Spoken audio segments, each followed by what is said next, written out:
Hello, welcome to Baseball World. We are 25 days away from the separation into the Champions League and the Relegation League. And we're going to broadcast all 12 games today on day 25. Got 12 games. The first one's not a very good one. It's the 42 and 45 Flyers versus the 36 and 48 Reformers. So we're going to go ahead and get that one started, and we'll talk through that particular game. And it's not a very interesting game, and so we'll go through some of the context of what we have to do during the separation as they get started. And again, remember, in the separation, the top two teams in each division, the Middle Earth, North and South, and then the Physics, Quantum and Cosmic, the top two teams in each division get promoted into the Champions League. The interesting thing about that is there'll be two divisions of 4 teams apiece, and the two winners of the divisions will actually have an advantage in home field. Instead of playing a balanced 4-4 against the losers in their own division, they'll actually play a 5-3. So they'll have 5 home games and 3 visiting games, and so they'll have an actual advantage, which again, they won the division. They should get an advantage. It looks like the Reformers have taken a 3-0 lead here. And then in the relegation side, each team will play the other 8 teams in the other division 6 times, 3-3, home and home. Now, when we play these, when we break these apart, the nice thing about it is the winner of the World Series will be able to protect 16 of their players. The runner-up will protect 13, and if you made the Champions League, you'll be able to protect 12. The winner of the Relegation League will be able, and there's no playoffs on that side, will be able to protect 15 players, and everybody else 10 players. The winner of the World Series will get the first draft pick. The runner-up will get the second, and then it'll go down to the relegation. The champion of the relegation will get the third, and then it'll go from the bottom up to pick players who have not been protected from the other teams. So it pays to win, as the Reformers are doing right now, but they're way behind. They are 18 games, 17 and a half games out of front right now, so they're not going to make it to the promotion. So what we've got in the races, and we got some interesting games today. The next game's not that interesting either, but the Photons, the Gluons, pay attention to that. The Photons are in third in the Quantum Physics League, and they need to win to try to get into that second place. Right now, again, the leaders in all the divisions are in Middle Earth North. It's the Riders and Dwarves. Middle Earth South, it's the Spiders, Wizards, and Goblins are tied, and the Towers are not quite out of it. They've got an interesting game today. Well, they'll be playing the leader Spiders, and they're only 4.5 games back from there, and only 3 games back from making the playoffs. In the Physics Quantum, the Newts and the Zeds are pretty far in front, but the Photons could make it interesting if they could win. And the Photons, again, like I said, have an interesting game against the Gluons to try to make up some ground. They have a pretty good schedule going forward. And in the Cosmic division of the Physics, the Redshifts and the Strings and the Quasars are all bunched up within 2 games of each other, and they are actually playing each other. The Strings and the Quasars actually have a series going on right now. That'll be the most interesting game of the day. So we saw the Reformers win that first one, but again, not much at stake. We've got the Riders playing the Daggers right now. Again, not much at stake. The Riders are the Riders have a huge lead. Have a huge lead, 54 and 33. So they've got a 3.5 game lead in their division. So all they have to do is hold serve, and they're winning right now, 42. They could end up with the best record in the league. They certainly have that right now. They're 3 games better than the Newts, who are 51 and 36 right now. And it looks like they're taking care of business pretty quickly here.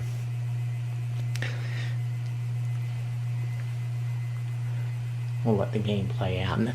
Not much interesting going on.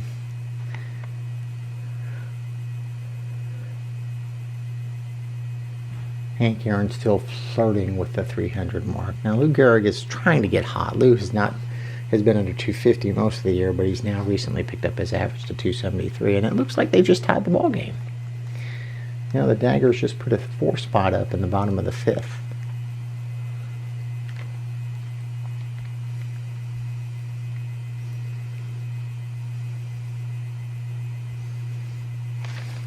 Again, looking out, the next game is much more interesting. The Photons, if they have any hope for making the playoffs, have to beat up on the teams with a worse records. They're 47-39. Sandy Koufax will be going against Burley Grimes, who's making his first start of the year. Grimes is not bad. He's got a 3.86 ERA. Koufax, however, is 8-4 with a 3.05. So hopefully, for the Photons, they'll need Sandy to pitch a pretty good game and take advantage of playing against the weaker Gluons. All right, about to finish this one up. The Riders have taken a 3-run lead going to the bottom. Are now going into the bottom. And they'll bring Williamson in to close it out. So there you go. The Riders have beat the Daggers to improve to 54-34.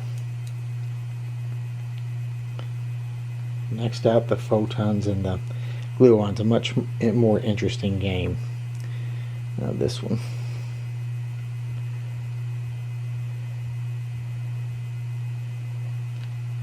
Koufax versus Grimes. 2 good ERAs in both of this. Again, Joe DiMaggio is hitting 217. If he gets hot and hits what is expected, he could carry the Photons on. Now, again, they've already scored 2 with back-to-back homers in the top of the lineup with Haramoto and Chance. Good start for the Photons.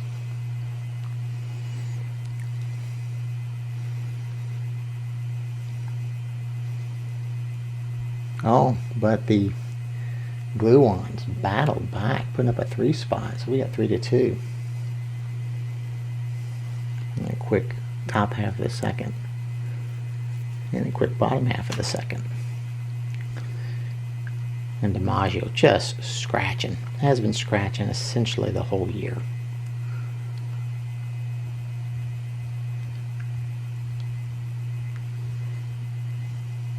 Yeah, and they're touching Koufax. Oh, this is bad for the Photons. That may be it for Koufax here shortly. Yep, Koufax is gone. Dutch Leonard in. And it's now a 9-2 ball game. 9-3, Spud Davis just went yard.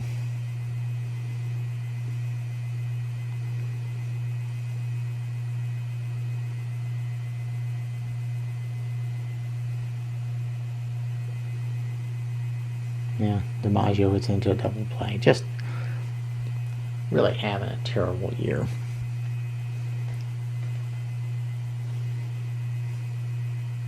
And there goes to Hygo, who's having a pretty decent year. Not a great year, but a pretty decent year. 12-4.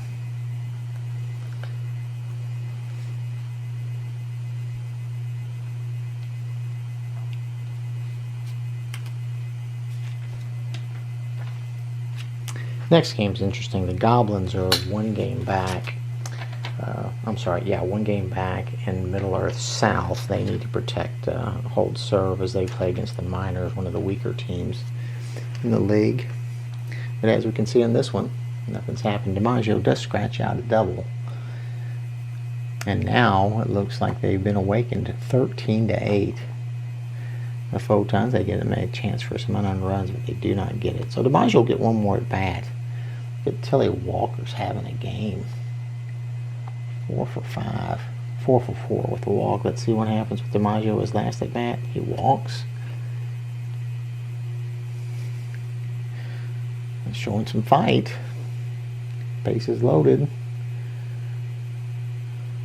14-10 football score. And so the Photons go down, which really, really hurts their chances. They really cannot afford to lose to weaker teams. So the Goblins, they need to take care of business against the Miners.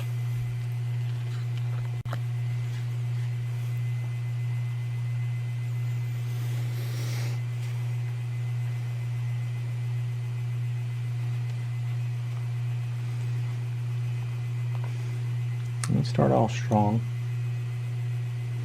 Joe's scrapping, but yeah, does get the first run. The dinger to lead the game off. This is Bob Feller, 4-4 versus Cy Morgan. Feller's got a 4.15 ERA, Morgan a 5.27. The Miners just never have been able to score. Team batting at 243, which is about 18 points less than the league average. There's the first scratch by Ray Schalk, and then Tim Rain singles, and then Al Oliver knocks them both in. A boot in the outfield by the Goblins allowed that run to score.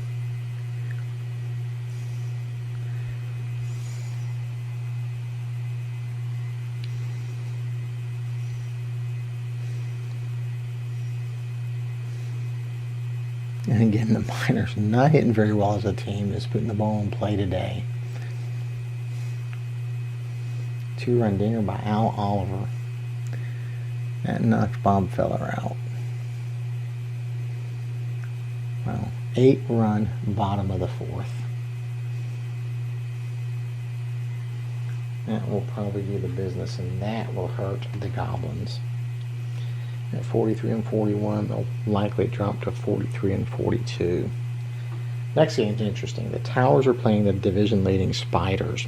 The Towers are 40-45, but have a strong lineup. They've just been hurt. Mickey Mantle was out for like 25 games.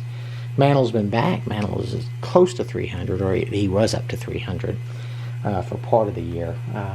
But if the Towers want to get back in it, they're going to have to win now. They've got a 3-game set with the Spiders. So the next game is very, very interesting. Although this one's not over. Goblins just made it 10-7. But then stopped. Bill Terry pinch hit for Pinky Hargrave. Pops up. A home run by Gabby McGrath, third of the game. He's hit 3 dingers this game. 11-8, but then Miners tack some runs back on.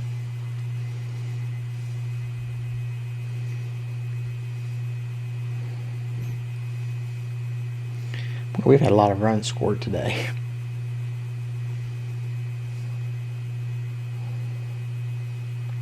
In the next game, Carl Mays, who is 9-5, 572, goes against Bill Singer, 7-5, 551. So again, the pitching has been touched up, obviously, in this league. So there you go. Miners win, so deal a blow to the Goblins. Next up, Towers and Spiders.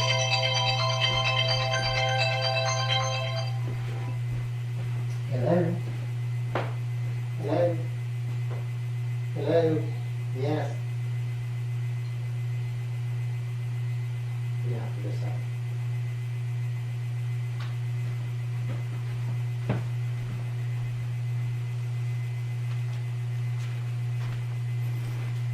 Okay, let's see what happens here. The Spiders take a 2-0 lead. 2-run dinger by Pop Lloyd, who's having a great year so far.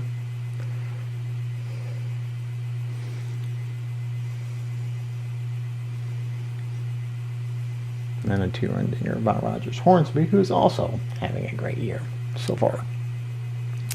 So it looks like the Spiders are going to take care of business here. Spiders are the league's best hitting team, hitting at 290. They have not hit near as many home runs. The Towers have hit 174 in less than 100 games. The Towers put the ball out of play.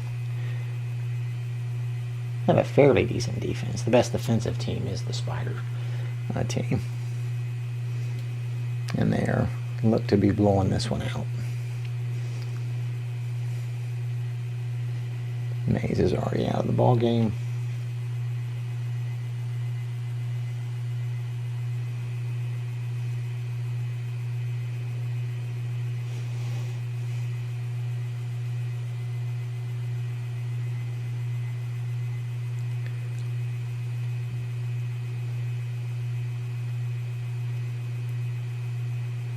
Singer pitching a pretty good game. Towers had kicked the ball around the yard for a little bit. Double by Mantle. I'm getting close to 300 at 298.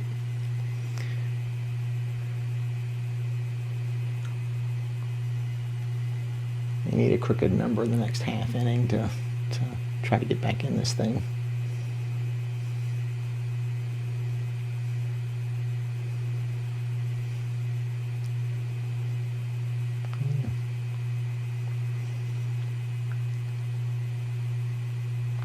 Next game, Clusters and Planemo. There'll be no contact there. Christy Matheson is pitching, who's 7-6 with a 3.64 ERA, so he's pitching pretty well. So that was pretty quick. Nothing doing.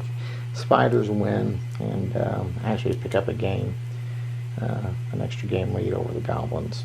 So they increased 40 and 45 and 40. Towers dropped to 40 and 46.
Matheson getting lit up a little bit. I'm going to do Pearson. He's got 405. Hasn't pitched great. Wow. Matheson just getting lit up. Of course, with the Clusters, with Babe Ruth and Stan Musial, that can happen.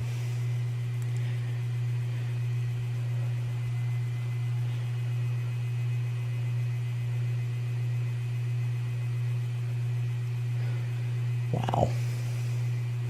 Now Bambino's not hitting particularly well, but he is driving the ball out of play.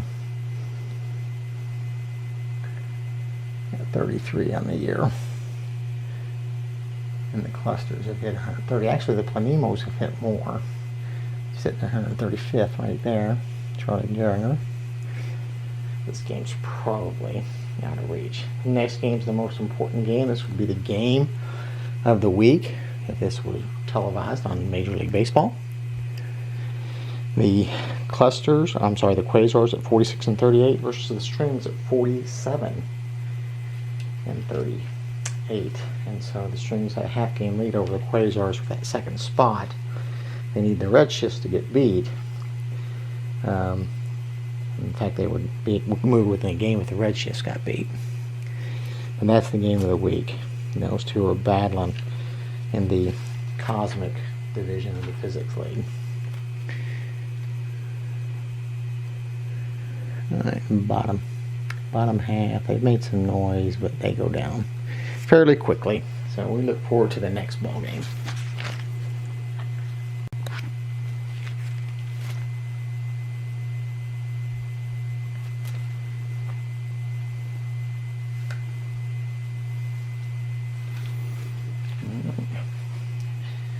Got Lefty Gomez 8-4 through 22 versus Ed Sacote 7-4 416.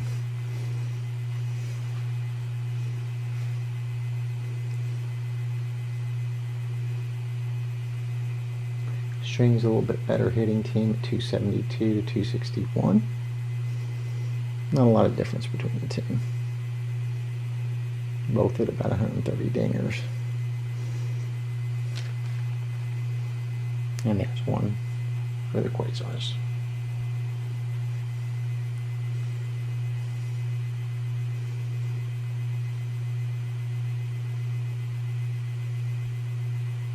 And another one by Willie Stargell. The Strings have been hurt. They've lost probably 14 starts in their starting rotation.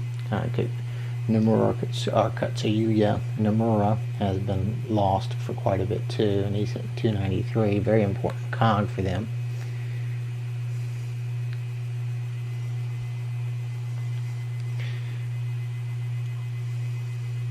Back to the top, Jackie Robinson, who's played pretty well. There's a dinger by Willie Wells. Single by Ted Williams, who's playing pretty well this year. Bases jammed, but nothing comes from it. I got one on the lead off, or this home run by Willie Wells.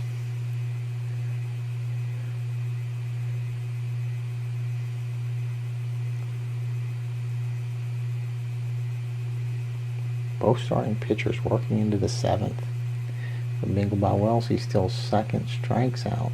Williams, that's a new pitcher. David Cohn comes in. And there's a big blow right there. Ties the ball game up. And so we go 4-4 headed into the 7th. And they change pitchers. That's a coach relieved by Frank Lindsay. He gets out of the inning. Bottom of the 8th. Runner on second, Ted Williams with the runner on walks. And Katsuya, who's had a pretty good game, ends the inning. Top of the 8th, ninth, nothing going. Walk to Walker. Got 2 runners on, and there's the ball game. Danny Tartable doubles. And so the Strings win. They get improved to 48 and 39, and the Quasars drop 46 and 39. So now the Strings have a 1-game lead for second place in the Cosmic Division. Next game, E's and Z's. This should be again, blowout. Catfish Hunter 4-8 going against Randy Johnson, who's 8-4 for the Zeds. The Zeds are 15-37. Just need to keep pace with the Newts. They could win the division. They are just 1 game back, but they definitely need to take care of business against the Electrons here.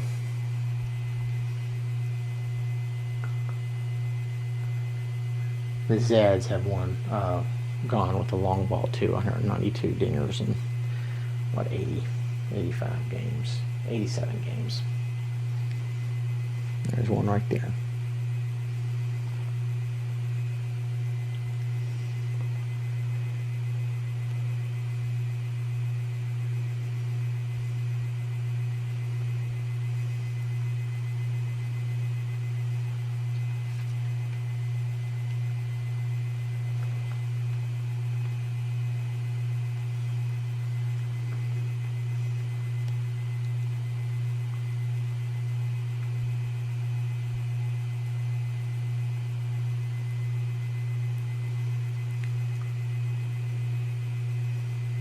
Another homer by Todd Helton.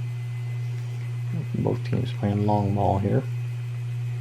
There's another dinger by Al Rosen. Actually, his 21st. And his 52nd, 53rd RBI.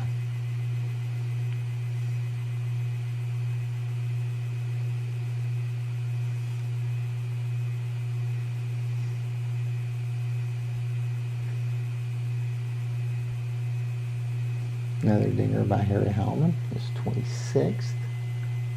Again, not hitting for the average you might expect, but he's putting the ball in all play. And there's a 2-run dinger by Rick Monday. 5-3 ball game. Electrons can hit. They can't field very well, and their pitching staff is not great.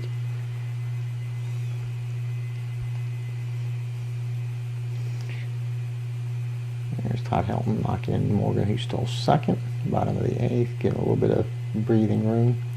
6-3 going at the top half. Pitching change, they bring in Larry Anderson. Gets the first 2 quickly, and that's the ball game. So the Zeds hold serve. Improved to 51-37. Electrons drop to 34-51.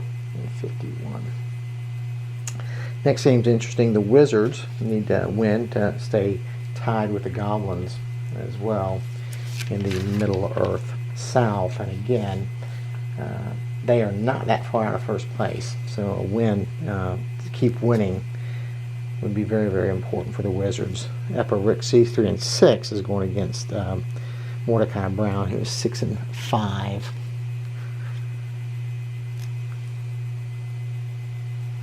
The Owls are not a very good defensive team, but they've taken a 2-run lead. And they are still batting in the first.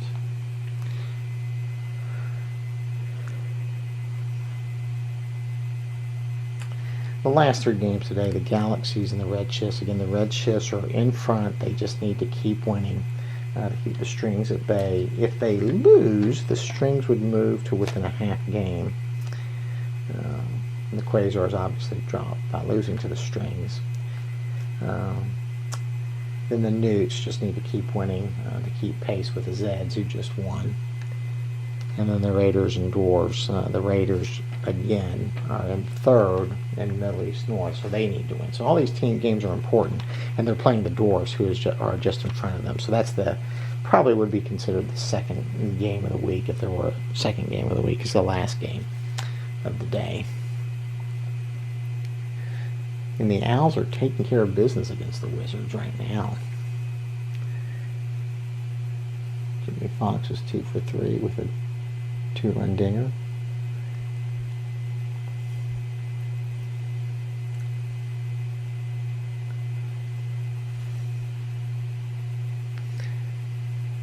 Eckersley is now pitching for the Wizards. He's just been relieved by Tim Lincecum, who does not give up a run. Rickard Brown still pitching pretty well. 4 runs on 5 hits he's given up.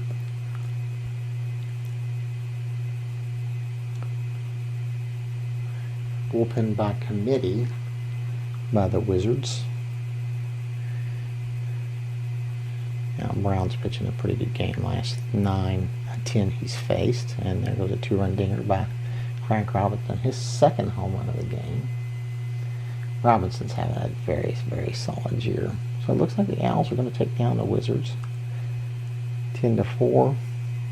There have been bigger comebacks this year, but not many.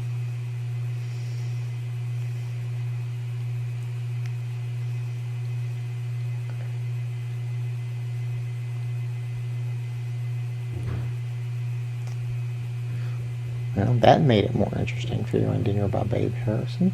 But that's the ball game. As Mariano Rivera comes in to shut it down and get the save. Galaxy's Red Shifts. And the Red Shifts need to keep winning to stay ahead of the fast-charging Strings. Now, they've just played the Strings 6 games. They got one more series with the Strings. They can really stranglehold, but they've beat the Strings 4 of the last 6 games, which has really knocked the Strings back on their heels. We got Ted Lyons making his first appearance of the year versus Chief Bender, who's 6-5 with a 491 for the Red Shifts. Red Shifts hitting 278. One of the better hitting teams in the league. I think the second behind the Spiders.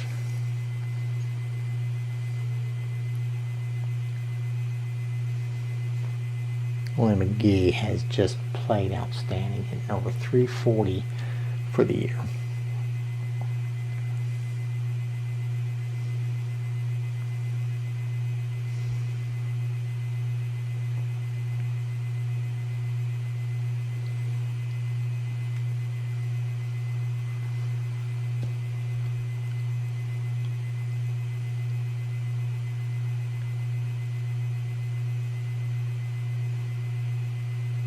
Wow, 3-spot just put up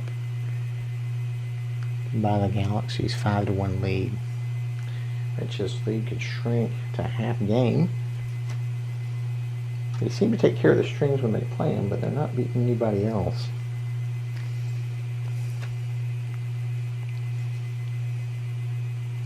Not hitting the ball very well today by the crafty lefty Ted Lyons, making his first appearance of the year.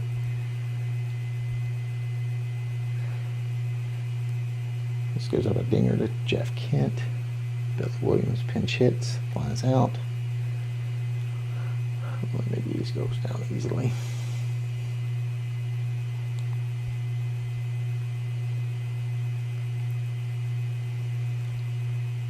Wow, Lions pitched pretty well. He's given way to Riho, who's retired all 4 he's faced, and Hank Greenberg puts a exclamation point on it with a 2-run dinger. But Reggie Jackson homers, but that's it. They go down tamely in the 9th, and they go down 7-3, so their lead drops to half game.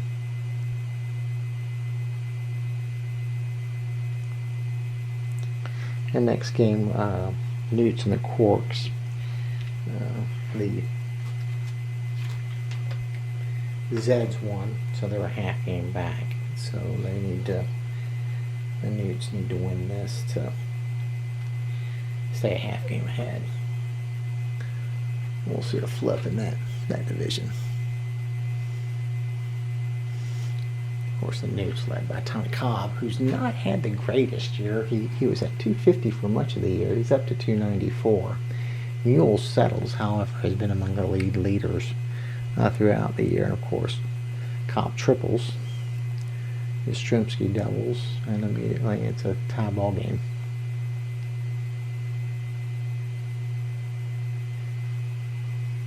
Quark's not a good hitting team. 250 and the Newts are at 267. And there they go. They start stringing together hits.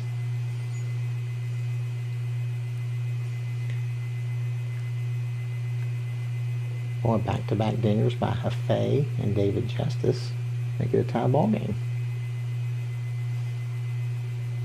The Quarks have out-homered the Newts.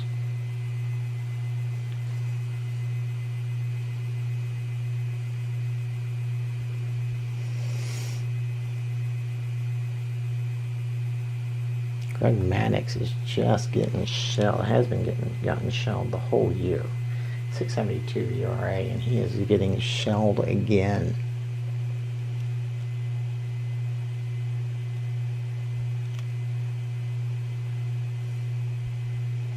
Giving way to Randy Myers. And of course, here come the Newts. Closed at 7-5.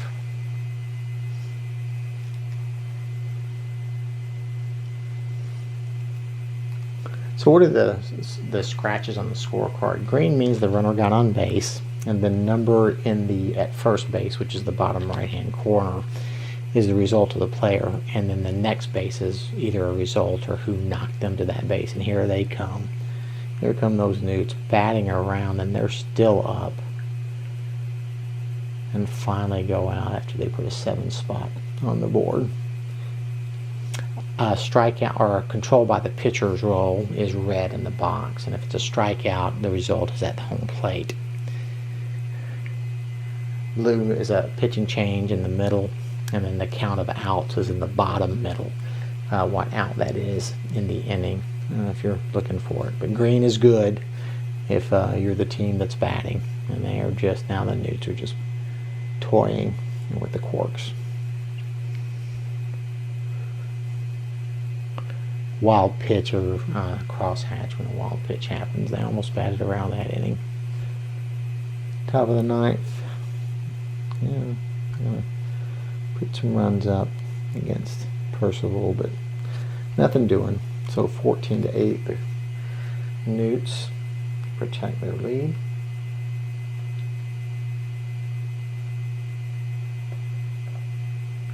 And now the Raiders versus the Dwarfs, which is a pretty good ball game. We got Tommy Byrne 9-3 with a 3.13 going against Dolph Luke, who's 10-2, 454. This is a very interesting game. The Raiders want to get back in it. They got to do something in this series with the Dwarfs.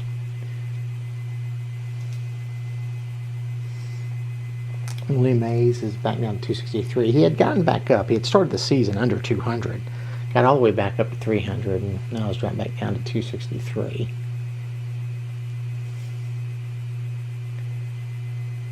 The Dwarves don't have anyone who's killing the ball, but everyone's playing very, very well. Sam Crawford just went yard, his 28th 3-run dinger to give the Dwarves a 5-0 lead in the bottom.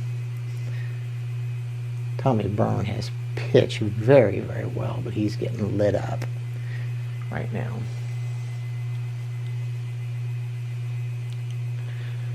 Of course, Dolph Luke's pitched pretty well too at 10-2.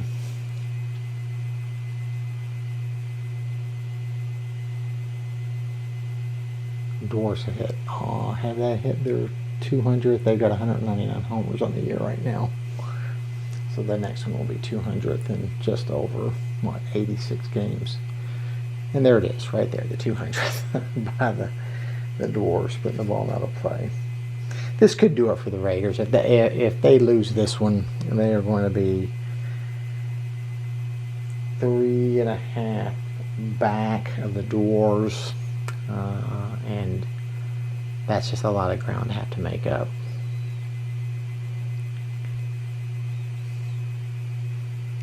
And they're now down 10-1. So Luke's going to get his 11th victory, it looks like. Tommy Burns going to fall to 9-4. His ERA is going to take a hit.